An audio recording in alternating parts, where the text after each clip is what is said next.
some of the world's toughest regiments, including 9 Para, the Royal Marines and the Special Boat Service. And now Ant Middleton is revealing how he pushed himself to his limits, both mentally and physically, in his new book, Military Mindset, and why he believes that mastering your mindset is always the first step to success, whatever your goal might be. Absolutely, and Ant joins us now. Good morning, Ant. It's good to be back, guys. Good to be back. It's lovely to see you. Can I just ask, Harry, who you saw there, who won the Pride of Britain, I mean, you'll know he's a former Gurkha, so he has a discipline like you would understand.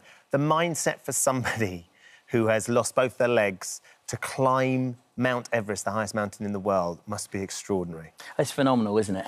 You know, to think that you can do that, you know, and let alone just the recovery, you know, being a W amputee, to go, right, during my recovery, I'm going to go and climb Mount Everest. Yeah. It's absolutely phenomenal. And talk about military mindset. Yes. He is the epitome of the military mindset, and that's why I've written the book, because the last couple of books I've written have been about self-help, you know, zero negativity, the fear bubble. And my publisher said to me, he said, where did it all start? Where did this military mindset start from? And I've said to him, look, when I was 16 years old, when I joined the military, you know, and I look back on the military mindset that we have, and Harry has as well, when you push yourself physically, you know, not only physically, psychologically and emotionally, a lot of people forget about the emotional triggers and the emotional side where we push ourselves. There's not much that will faze you once you get through the other side. And, you know, talk about Harry being the epitome of that. You know, talk about pushing yourself physically. You know, then psychologically to be able to think that you can climb the highest mountain in the world. So I went back to my roots, and that's where military mindset came from. And you've looked at military leaders from the past as well, who sort of, you can look at and see how they inspired the troops that were under their command. Yes, I wanted to see how that military mindset back in the day, you know, Alexander the Great, you know, the Zulu warriors, you know, the mindset that they had to overcome certain situations, to win certain battles.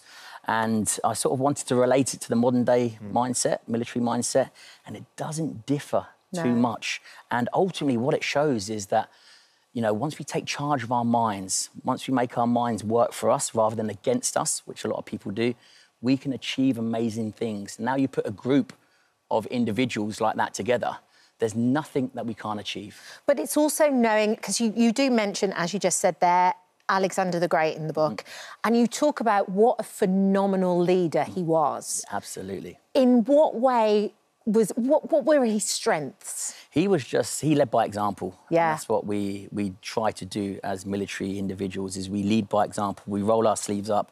We lead from inside the group, not outside the group. And Alexander the Great was the epitome of leading from inside a group. They'd done a 60-day trek across the desert where they ran out of water within days.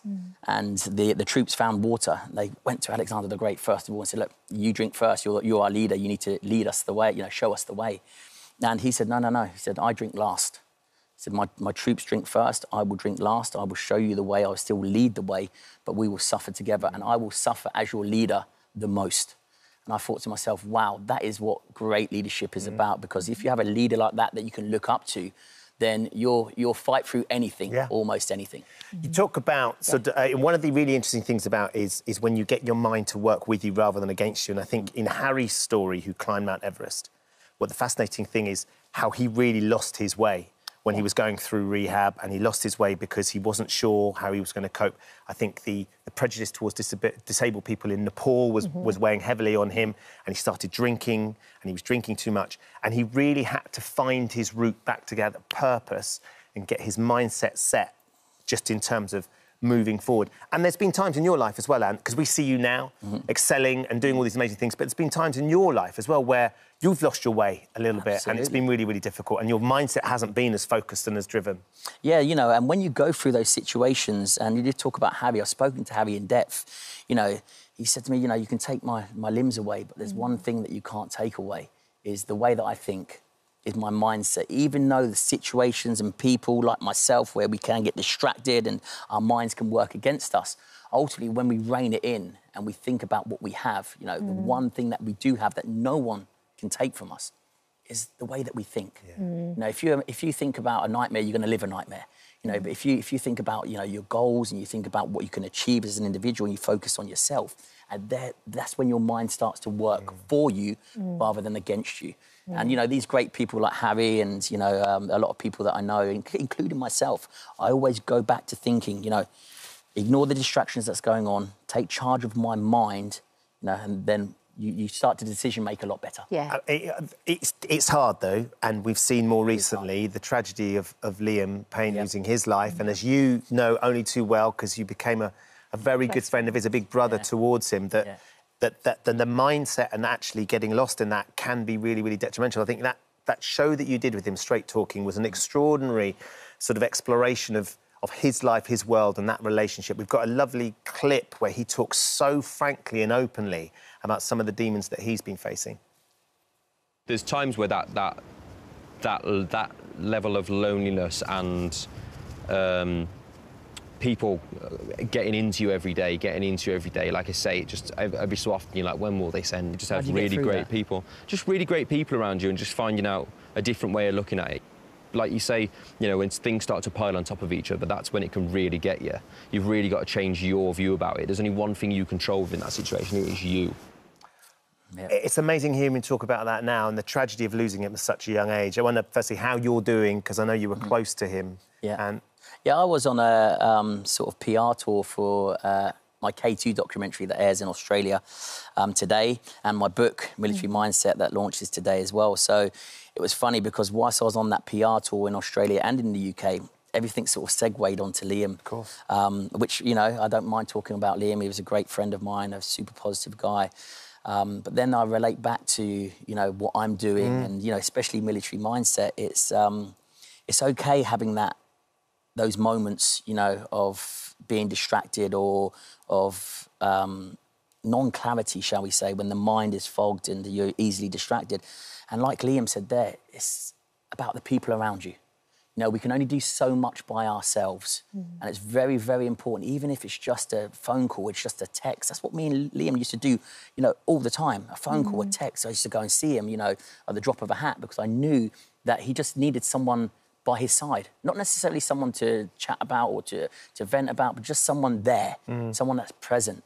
And, you know, when I look back on the interviews and everything that we've spoken about since, because we remained great friends since then, it's just the power of someone being present in your life. Even if someone doesn't want to talk, just, you know, being emotionally aware, you know, are you okay? I might not want to talk, but just that question, you recognising that something's not right, that in itself will get you through to the next day. And when you suffer with mental health issues, it's about getting through day by day, not week by week, month by month.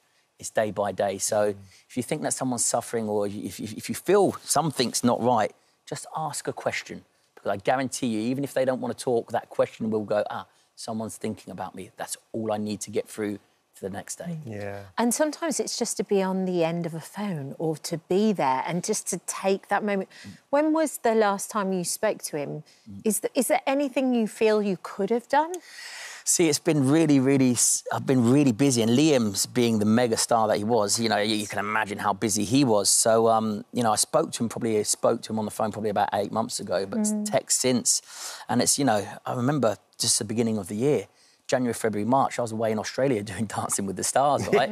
And I look at it now and I think to myself, God, we're at the end of October already. Yeah. And where did the time go?